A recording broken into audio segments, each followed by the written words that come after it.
એટલે આમ શું નામ તમારા ભાઈનું નામ શું છે? ગોદાપ્રભુ. એમ ફોર્મમાં લાગે છે. હે તો કાંઈક તો બરાબર હશે જ ઠેકાણે. આમ આનંદમાં નથી લાગતો? આમ સેવા કરે તો આમ બોલતા હોય છે આમ કરો આમ કરો. એ તો નહોતા લાવ્યા તો એવા જ આનંદથી જ કહેતા હતા ત્યારે પણ. ત્યાં આવતા ને નરોડા ફેક્ટરીમાં સેવામાં આવતા હતા એ તો નહોતા લાવ્યા ત્યારે આનંદમાં જ રહેતા હતા એ પહેલેથી રવિન્દ્ર, હા અમે તો ફોર્મમાં જોયા નથી ખાસ. અમે જોયા છે એમને અને આનંદમાં જ હોય છે કોઈ મજબૂત.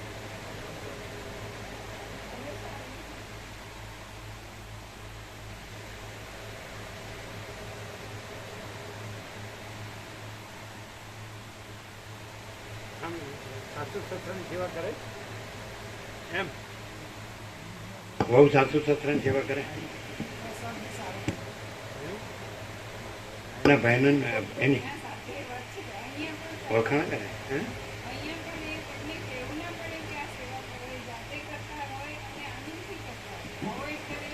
આવડે જ બધું એમ?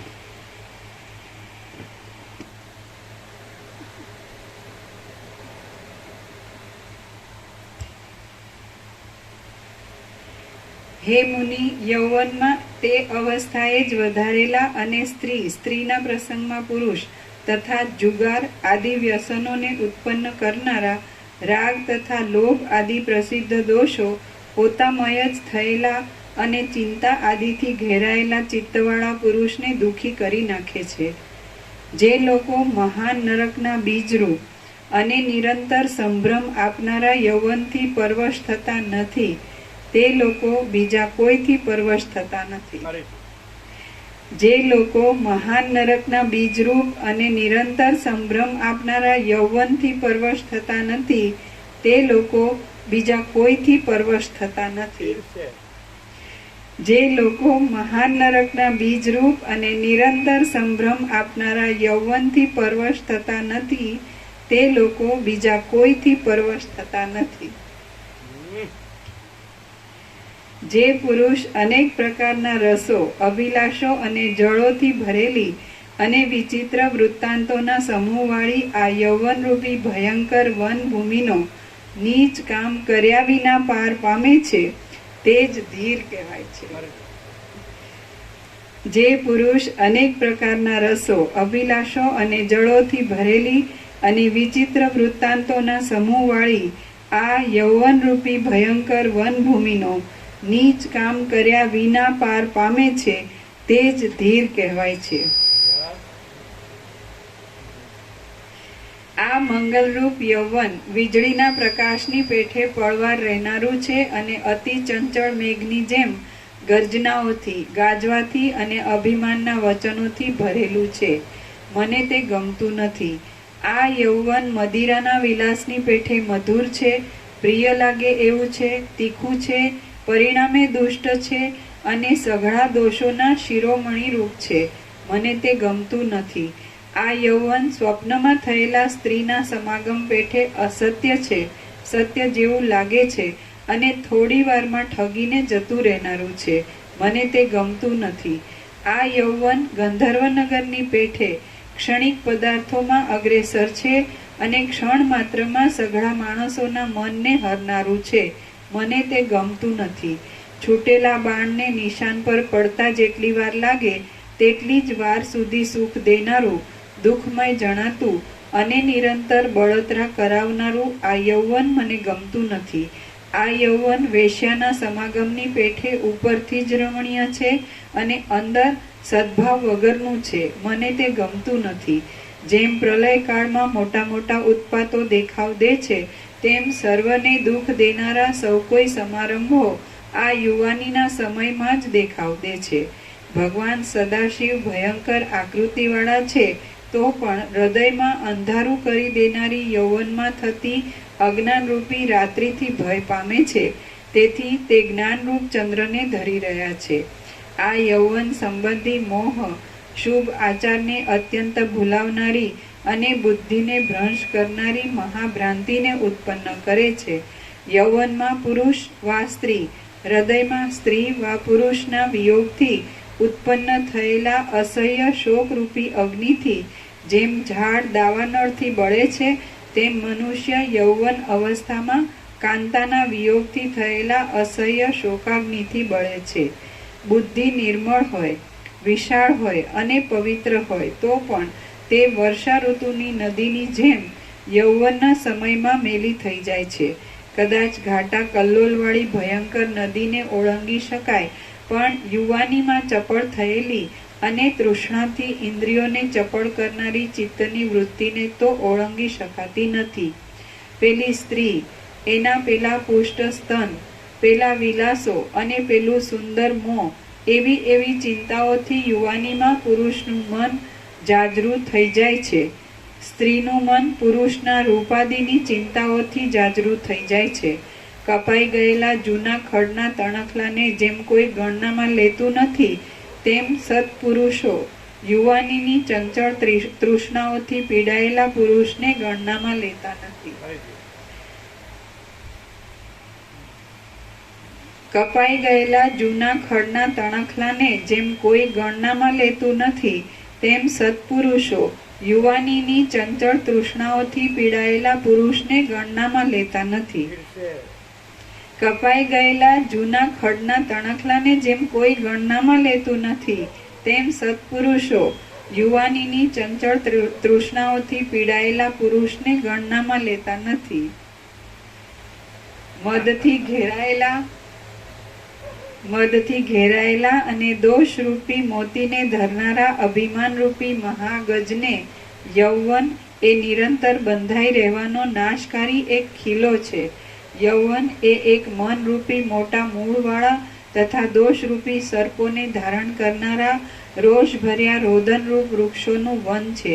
સમજો કે યૌવન એ એક સુખના લેશોરૂપી કેસરાઓની ભીડવાળું અને દુષ્ટ કલ્પનાઓરૂપી પાંખડીઓથી ઘેરાયેલું નીચ ચિંતાઓરૂપી ભ્રમરોનું એક કમળ છે. કરેલા તથા નહીં કરેલા લૌકિક કાર્યોરૂપી પાંખોવાળા અને હૃદયરૂપ તળાવના તીરે ફરનારા આધિવ્યાધિરૂપ પક્ષીઓનો યૌવન એક માળો છે. નવ યૌવન એ એક જડ, અસંખ્ય અને ઉછળતા વિકલ્પોરૂપી કલ્લોલોનો નિર્મર્યાદ મહાસમુદ્ર છે. પ્રકાશમાં ખબર પડે, રવિન્દ્ર પ્રભુને વસ્તી પ્રકાશમાં ખબર પડે પડે પડે એટલે આઈને ઘેરથી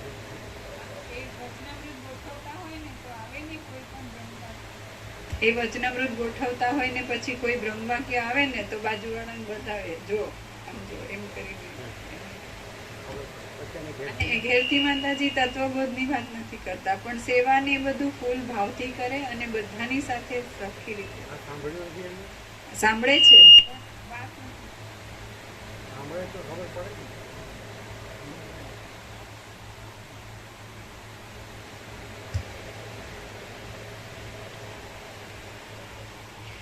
રજ ધૂળ અને રજોગુણ અને તમ અંધકાર અને તમોગુણ. રજ અને તમને વ્યાપ્ત કરનારો યૌવનરૂપી વિષમ પવન ઘણા પ્રયત્નોથી સિદ્ધ થયેલા ઘણા ગુણોની સદ્ગુણો અને કરોડિયાના ઝાડા. રજ અને તમને વ્યાપ્ત કરનારો યૌવનરૂપી વિષમ પવન ઘણા પ્રયત્નોથી સિદ્ધ થયેલા સઘળા ગુણોની સ્થિતિને ટાળી નાખવામાં સમર્થ છે. યૌવનરૂપી લુખા રજકણો મુખની કાંતિ બગાડી નાખે છે. પોતાની સાથે રહેલા ઇન્દ્રિયોના વિલાસરૂપી ચપળ કચરાઓથી અસહ્ય થઈ પડે છે અને બહુ જ ઊંચે ચડી જાય છે. મનુષ્યોને પ્રાપ્ત થયેલો પાપોની સંપત્તિઓના વિલાસરૂપી યૌવનનો ઉલ્લાસ દોષોનો સમૂહ જાગ્રત કરે છે અને સદ્ગુણોની પંક્તિને છેદી નાખે છે. રજોગુણ રૂપી પરાગને, ફૂલની રજને, રજોગુણ રૂપી પરાગને લીધે શરીરરૂપી કમળમાં જ ફર્યા કરતી બુદ્ધિરૂપ ચંચળ ભમરીને આ નવયૌવન રૂપી ચંદ્રમાં શરીરરૂપી કમળમાં જ બાંધીને મૂંઝવી દે છે. શરીરરૂપી કુંજમાં ઉત્પન્ન થયેલી અને બહુ જ વૃદ્ધિ પામેલી યૌવનરૂપી રમણીય લતા પોતાનામાં લાગેલ મનરૂપી ભ્રમરને મદયુક્ત કરી દે છે. શરીરરૂપી નિર્જળ ભૂમિમાં કામનારૂપી તાપથી યૌવનરૂપી ઝાંઝવાના પાણી દેખાય છે. તે તરફ દોડ્યા જતા મનરૂપી હરિણો વિષયરૂપી ખાડામાં પડી જાય છે. યુવાની શરીરરૂપી રાત્રિની ચાંદની છે, ચિત્તરૂપી સિંહની કેશવાળી છે અને જીવિતરૂપી સમુદ્રની લહર છે. હું તેથી સુખ પામતો નથી. યુવાની રૂપી શરદ ઋતુ દેહરૂપી જંગલમાં થોડાક દિવસ ફળ દેખાડે છે, તેનો વિશ્વાસ કરવો યોગ્ય નથી.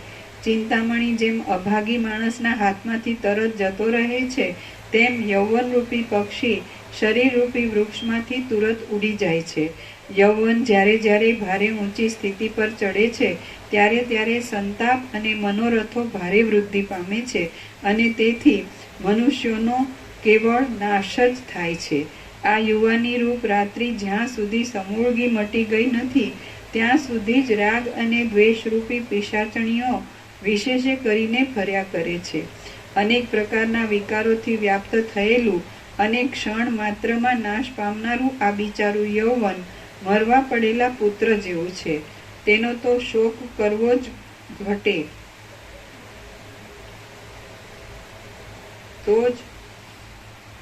તેનો તો શોક કરવો ઘટતો જ નથી. જે પુરુષ આ ક્ષણભંગુર યુવાનીથી અજ્ઞાનને લીધે રાજી ઘટે છે લખ્યું છે, પછી સુધરાવ્યું છે. તેનો તો શોક કરવો જ ઘટે છે. બરાબર છે. ઘટે મરી ગયેલા પુત્રનો શોક કરવો ઘટે છે. તો યૌવન એવું જ છે, મરી ગયેલો પુત્ર જેવું જ, એનો શોક કરવો જ ઘટે છે.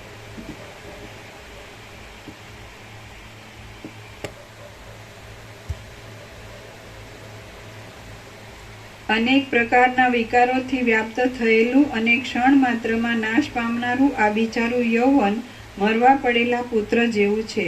તેનો તો શોક કરવો જ ઘટે છે. જે પુરુષ આ ક્ષણભંગુર યુવાનીથી અજ્ઞાનને લીધે રાજી થાય છે, તે મહામૂઢને નર પશુ જ સમજવો જોઈએ. અજ્ઞાન અને અભિમાનથી જ પુરુષ મદોન્મત્ત યૌવનને સારરૂપ સમજીને તેમાં આસક્ત થાય છે.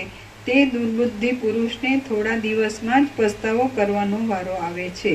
હે મહાત્મા, જેઓ યૌવનરૂપી સંકટમાંથી સહેજે પાર ઉતરી જાય છે, તેઓ જ પૃથ્વીમાં પૂજ્ય છે, તેઓ જ મહાત્માઓ છે અને તેઓ જ સાચા પુરુષો છે. જેઓ યૌવનરૂપી સંકટમાંથી સહેજે પાર ઉતરી જાય છે, તેઓ જ પૃથ્વીમાં પૂજ્ય છે, તેઓ જ મહાત્માઓ છે અને તેઓ જ સાચા પુરુષો છે. જેઓ યૌવનરૂપી સંકટમાંથી સહેજે પાર ઉતરી જાય છે, તેઓ જ પૃથ્વીમાં પૂજ્ય છે, તેઓ જ મહાત્માઓ છે અને તેઓ જ સાચા પુરુષો છે.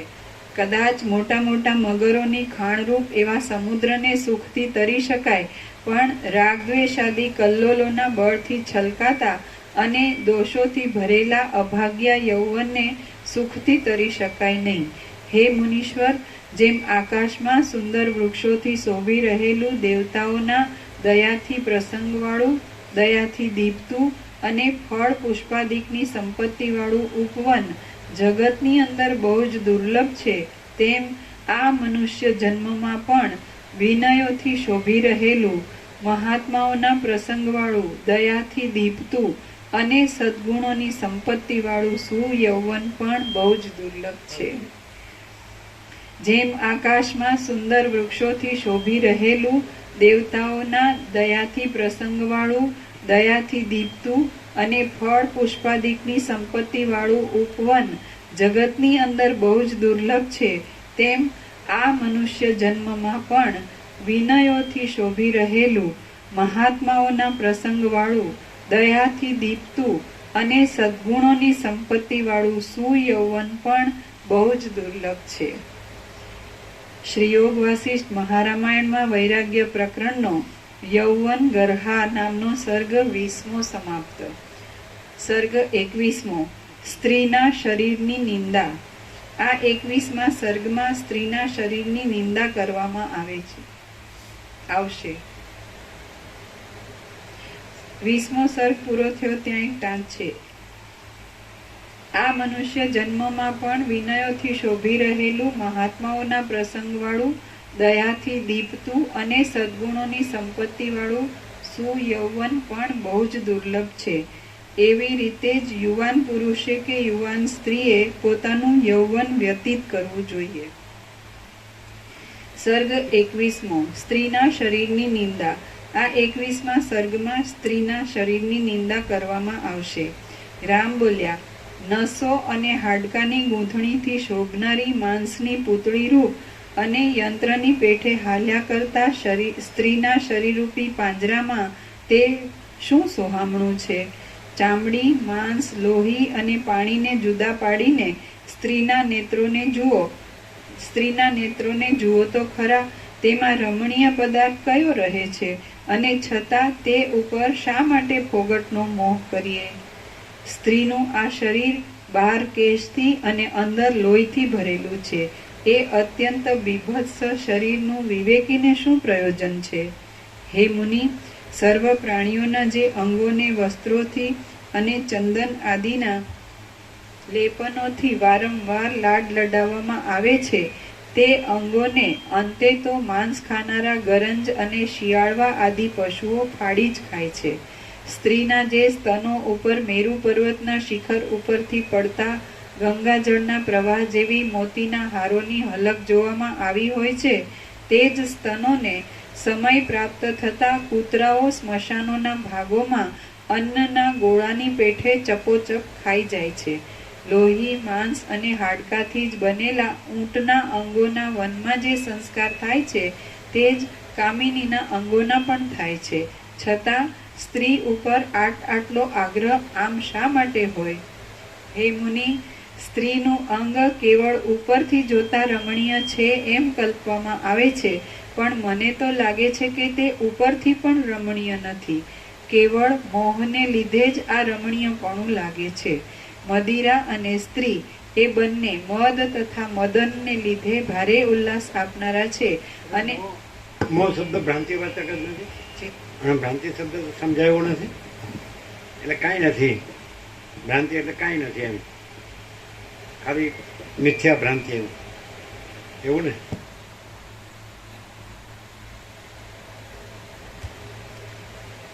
હે મુનિ, સ્ત્રીનું અંગ કેવળ ઉપરથી જોતા રમણીય છે એમ કલ્પવામાં આવે છે, પણ મને તો લાગે છે કે તે ઉપરથી પણ રમણીય નથી. કેવળ મોહને લીધે જ આ રમણીયપણું લાગે છે. મદિરા અને સ્ત્રી એ બંને મદ તથા મદનને લીધે ભારે ઉલ્લાસ આપનારા છે અને અનેક વિકારોથી ભરેલા છે. બંનેમાં ભેદ જ શું છે?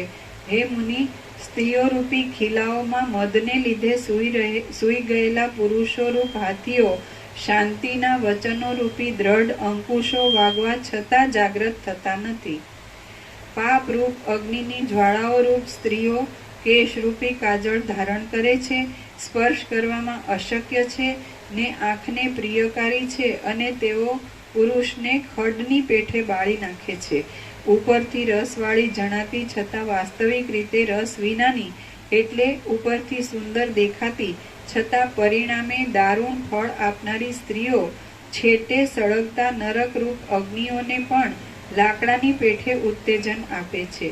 સ્ત્રીરૂપ લાંબી રાત્રિ કે જેમાં ચોટલારૂપ અંધકાર ફેલાયો છે, ચળકતી આંખોરૂપ તારાઓ છે, મુખરૂપી પૂર્ણચંદ્રનું બિંબ છે, તેમાં હાસ્યરૂપ પુષ્પોના સમૂહનો ઉઘાડ છે અને તેમાં પુરુષો ક્રીડા કરવામાં ચપળ થાય છે, તે અનેક કાર્યોનો વિઘાત કરનારી છે અને બુદ્ધિને અત્યંત મોહ ઉપજાવનારી છે.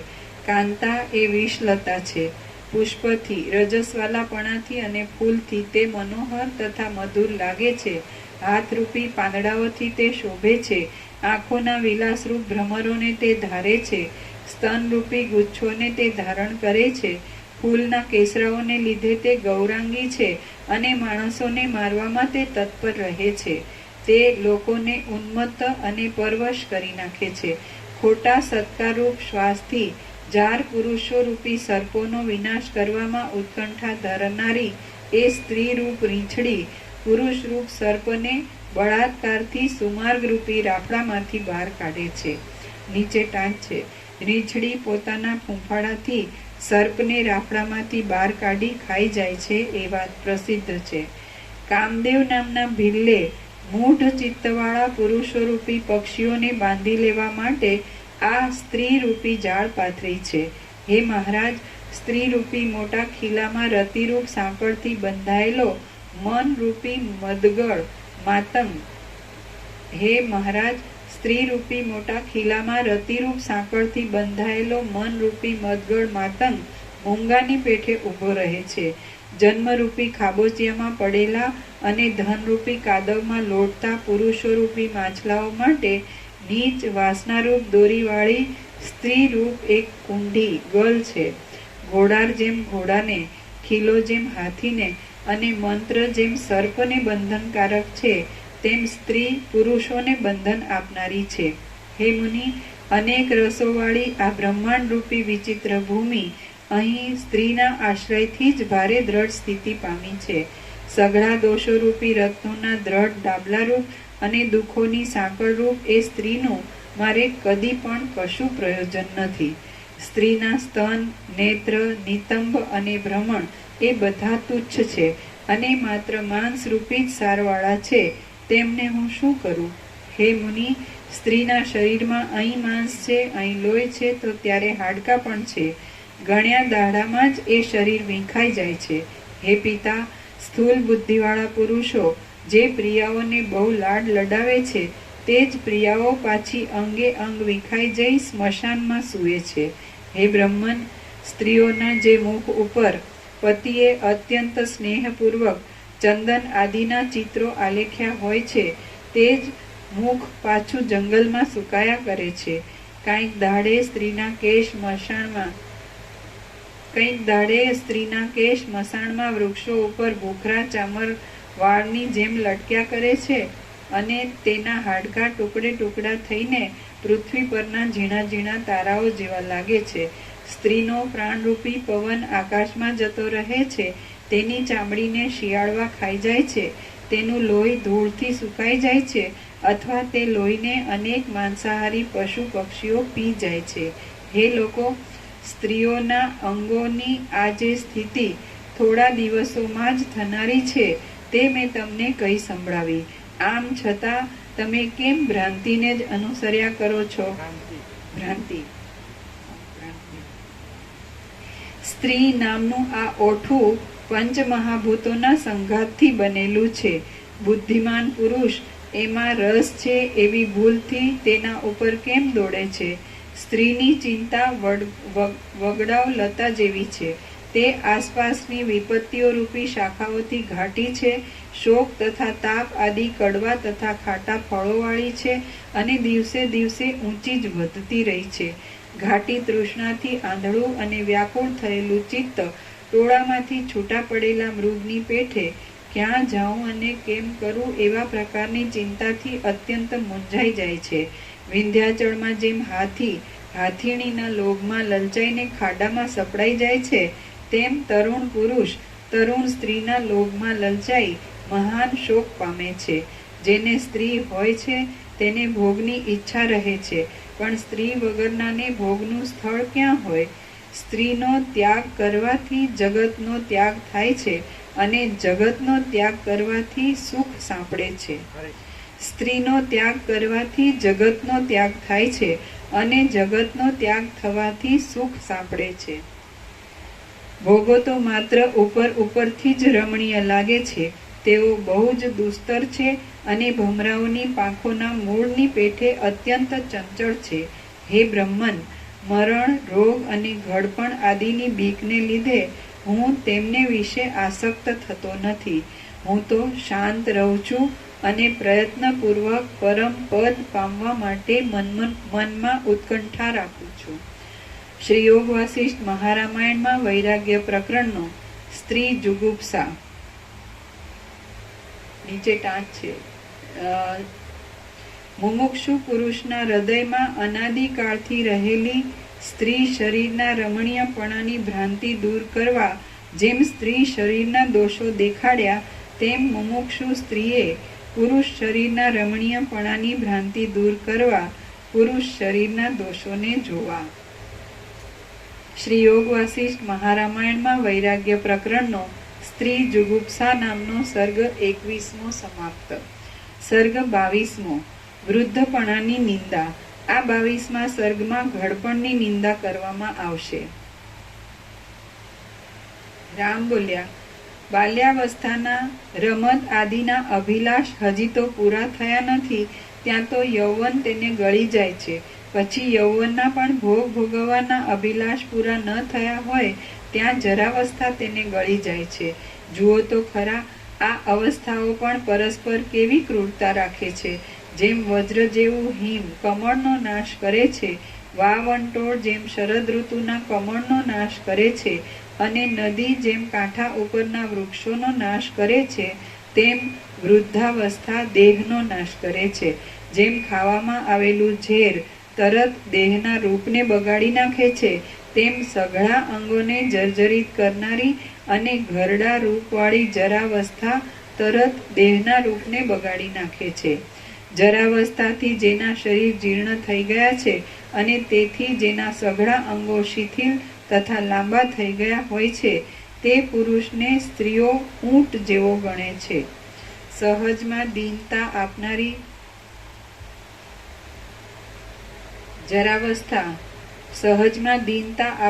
જરાવસ્થા જ્યારે માણસને પકડી પાડે છે, ત્યારે શોકથી પરાભવ પામેલી સ્ત્રીની પેઠે બુદ્ધિ તે માણસને છોડીને નાસી જાય છે. દાસો, પુત્રો, સ્ત્રીઓ, બાંધવો તથા સંબંધીઓ જેમ ઘેલા માણસની હાંસી કરે છે, તેમ તેઓ વૃદ્ધાવસ્થાએ ધ્રુજાવેલા માણસની પણ હાંસી કરે છે. જોવા પણ ન ગમે એવા ખળખળી ગયેલા, રાંકપણું પામેલા અને સદ્ગુણ તથા શક્તિથી રહિત થયેલા વૃદ્ધ પુરુષરૂપી જીર્ણ ઝાડ ઉપર મહાન તૃષ્ણારૂપી ગીધ પક્ષી આવીને બેસે છે. દીનતા આદિ દોષોથી ભરેલી, લાંબી, હૃદયમાં બળતરા આપનારી અને સઘળી આપત્તિઓની મુખ્ય સખી એવી એ તૃષ્ણા ઘડપણમાં વધે છે. હાય હાય, હવે પરલોક માટે મારે શું કરવું એવી ચિંતાથી અત્યંત દારૂણ અને જેનો ઉપાય બની શકે નહીં એવો ભય ઘડપણમાં વધે છે. હું રાંક કોણ માત્ર છું, હું શું કરું, હું કેવી રીતે કરું, હવે તો હું મૂંગો જ બેસી રહું એવા પ્રકારની દીનતા ઘડપણમાં આવવા લાગે છે. મારા સંબંધીઓ મને કેવી રીતે ખાવાનું આપશે, ક્યારે આપશે અને કેવું સ્વાદિષ્ટ આપશે, એવી ચિંતાઓથી આ વૃદ્ધાવસ્થા ઘરડા માણસના ચિત્તને બાળ્યા કરે છે. ઘડપણમાં ખાવાની તૃષ્ણા ઘણી જ વધે છે, પણ ખાઈ શકાતું નથી અને અશક્તપણાને લીધે વૃદ્ધનું હૃદય બળ્યા કરે છે. જેમાં પોતે નિવાસ કર્યો છે તે દેહરૂપી વૃક્ષને મળમૂત્રાદિકથી બગાડનારી અને કાયારૂપી વૃક્ષને માથે બેઠેલી જરારૂપ બુઢી બગલી રોગરૂપી સર્પથી ઘેરાઈને ચીસો પાડે છે. ત્યાં તો મૂર્છારૂપી અંધકારને ઈચ્છનારો મૃત્યુરૂપી ઘુવડ ત્યાં ક્યાંકથી આવી પહોંચેલો જણાય છે. જેમ સાયં સંધ્યાને પ્રકટ થયેલી જોઈ અંધકાર તેની પછવાડે દોડ્યો આવે છે, તેમ શરીરમાં જરાને પ્રકટ થયેલી જોઈને મૃત્યુ તેની પછવાડે દોડ્યું આવે છે. હે મુનિ, દેહરૂપી ઝાડને વૃદ્ધાવસ્થારૂપી ફૂલ બેઠા છે એ દૂરથી પણ જોઈને મરણરૂપી વાંદરો તેના ઉપર વેગપૂર્વક તરાપ મારે છે.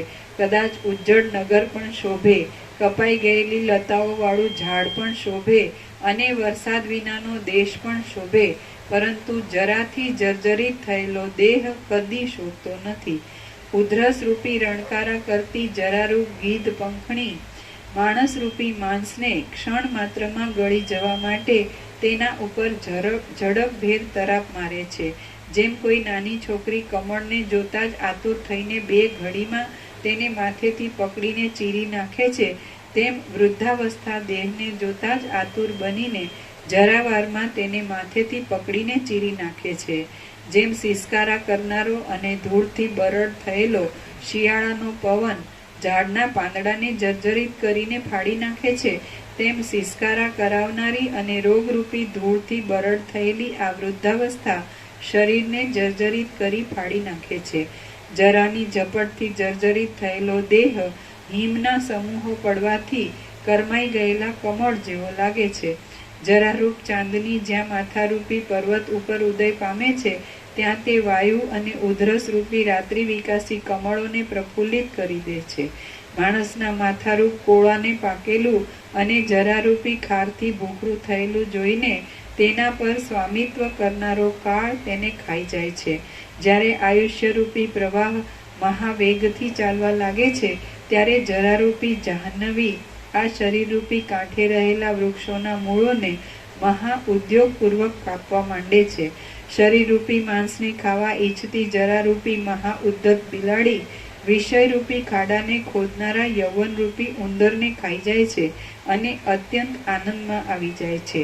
આ દેહરૂપી જંગલમાં જરારૂપ શિયાળ ચીસો પાડે છે ત્યારે જેવું ભૂંડું થાય છે તેવું ભૂંડું જગતમાં બીજા કોઈ પણ ઉત્પાતથી થતું નથી.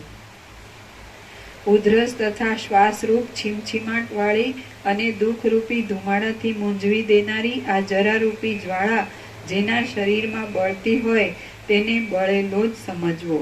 હે પિતા, જેના પાંદડા ધોળા થઈ ગયા હોય છે એવી પાતળી ફૂલવેલ જેમ જીર્ણતાથી વાંકી વળી જાય છે, તેમ જેના અવયવો ફીકા પડી ગયા હોય છે એવી માણસોની આ પાતળી દેહરૂપી વેલ ગળપણથી વાંકી વળી જાય છે.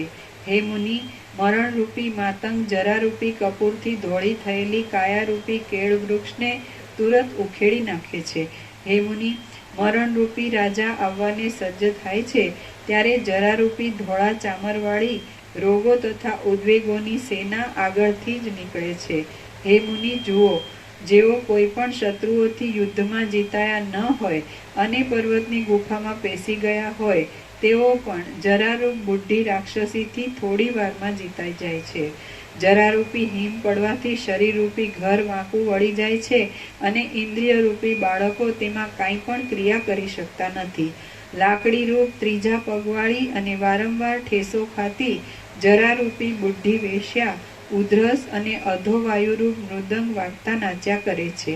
આ સંસારરૂપી રાજાને વ્યવહાર કરવાના ગંધોથી ભરેલી ચંદન આદિ સુગંધો અને અધોવાયુ આદિ દુર્ગંધો આ સંસારરૂપી રાજાને વ્યવહાર કરવાના ગંધોથી ભરેલી દેહરૂપી સભામાં માથા ઉપર રહેલી જરારૂપી ચામરની શોભા ઝળકી રહે છે. હે મુનિ, જીવિતની આશારૂપ તળાવમાં રહેલું શરીરરૂપી નગર વૃદ્ધાવસ્થારૂપી ચંદ્રના ઉદયથી ધોળું થઈ જાય છે એટલે તરત જ મરણરૂપી કુમુદ તેમાં ખીલી આવે છે. જરારૂપી કળી ચૂનાના લીપણથી ધોળા થયેલા શરીરરૂપી અંતઃપુરમાં અશક્તિ, પીડા અને આપદા એ ત્રણ રાણીઓ ઘણા સુખથી રહે છે. હે મુનિ, પ્રાણીઓના શરીરોમાં મરણના અગ્રણીરૂપ ઘડપણ અવશ્ય આવીને પોતાનો પ્રભાવ દેખાડે છે. એવા શરીરમાં મને મંદમતીવાળાને શો વિશ્વાસ આવે? હે પિતા, ઘડપણ આવ્યા છતાં પણ જીવવું એવો દુરાગ્રહ આ દુઃખમય જીવિતમાં રાખવો વ્યર્થ જ છે. કારણ કે જગતમાં કોઈથી પણ નહીં જીતાયેલી એ વૃદ્ધાવસ્થા માણસોના સઘળા મનોરથોને ધૂળ ધાણી કરી નાખે છે. શ્રી યોગ વાસિષ્ઠ મહારામાયણમાં વૈરાગ્ય પ્રકરણનો જરા જુગુપ્સા નામનો સર્ગ 22મો સમાપ્ત. જરા જુગુપ્સા નીચે ટાંચ છે. વૃદ્ધાવસ્થામાં કાંઈ પણ પારમાર્થિક સાધનો સાધી શકવાનો પ્રાયશ સંભવ નથી. માટે વિવેકીએ ઉપર કહેલા દોષોવાળી વૃદ્ધાવસ્થા પ્રાપ્ત થતા પહેલા જ પારમાર્થિક સાધનો સાધી લેવા. ઓમ ઓમ. 1 કલાક થઈ ગઈ. પ્રસાદ આપી દે.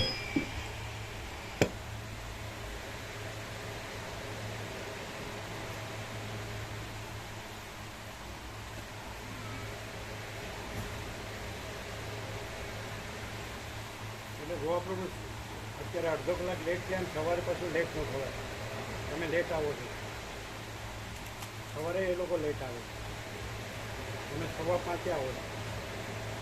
એટલે 5 આવે ને તો અમે અહીંયા એટેન્ડ કરી શકીએ 7. આજે અમારે 7:30 થયા. એ એમ ન સમજાય, એવાથી ન સમજાય.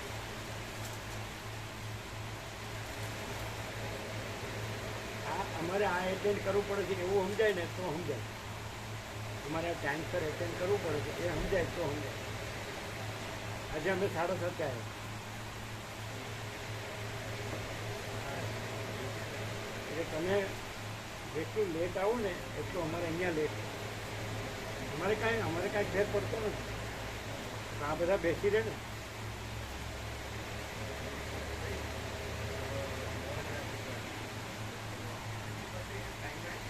એ સમજશે નહીં, પછી સમજે જ નહીં. આમ સમજાય ખરું? તો શું સમજાય?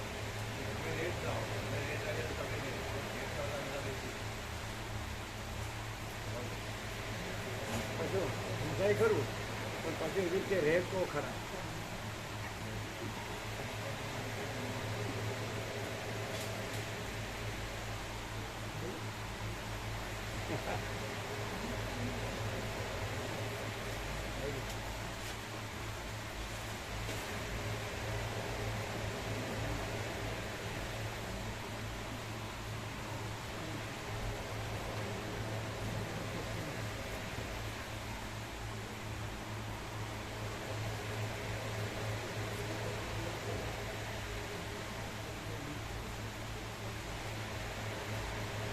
જેટલા આવે છે યંગ કહેવામાં આવે છે બધાને આમ પ્રકાશ ખબર પડે.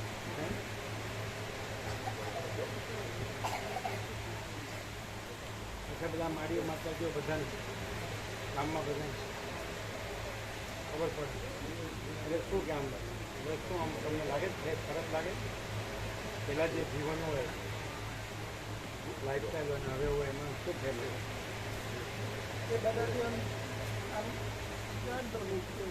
એ બધામાં કંઈ સાર નથી અને આ સાચો આનંદ અને સાચી શાંતિ છે એ બધાને અંદર આમ પાકું થઈ ગયું. એ બધામાં સાર સાર નથી. ખલાસ થવાનું છે, ખલાસ થવાનું જ છે એમાં. ખબર પડે ને? અને આ અંદર સાચી શીતળતા થાય, સાચી શાંતિ થાય છે, બધાને ફૂલ આનંદ આવે છે.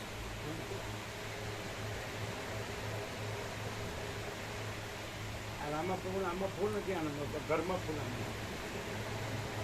2 દિવસથી બહુ સંભાળતા હે પેલા જવાન પ્રભુને એ બધાને કહેતા હતા કે રામા પ્રભુ કેમ દેખાતા કે છે ને બધે ભાઈ તો સંભાળે જવાન પ્રભુ લેવા એટલે તમારે જવાન કહું કહેવાય કે મોટા શેઠ છે ને એટલે સાહેબ છે ને એટલે આ મોટા શેઠ ને સાહેબ ને આની જરૂર નહીં. તો અમારે જેવો ગરીબ માણસની જરૂર.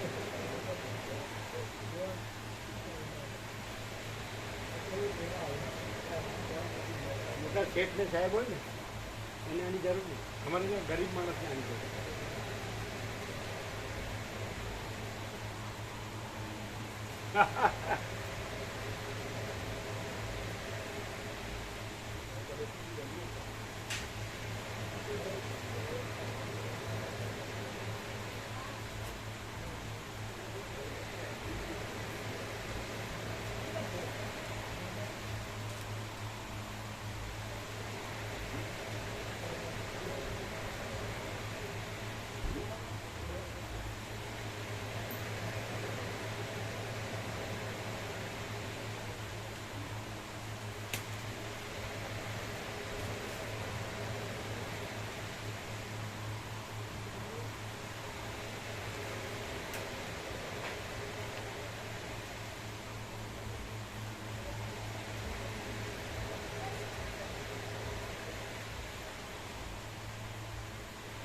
એવો છે રામનું વૈરાગ્ય.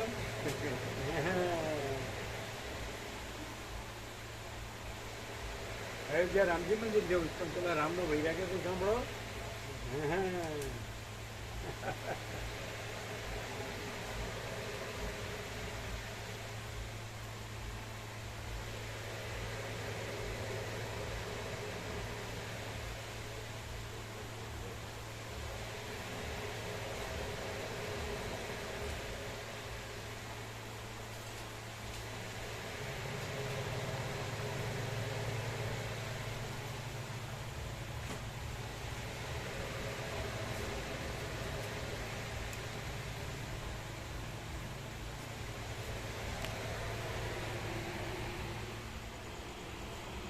આ લોકોને પ્રસાદ લેવડાવતો ને? હા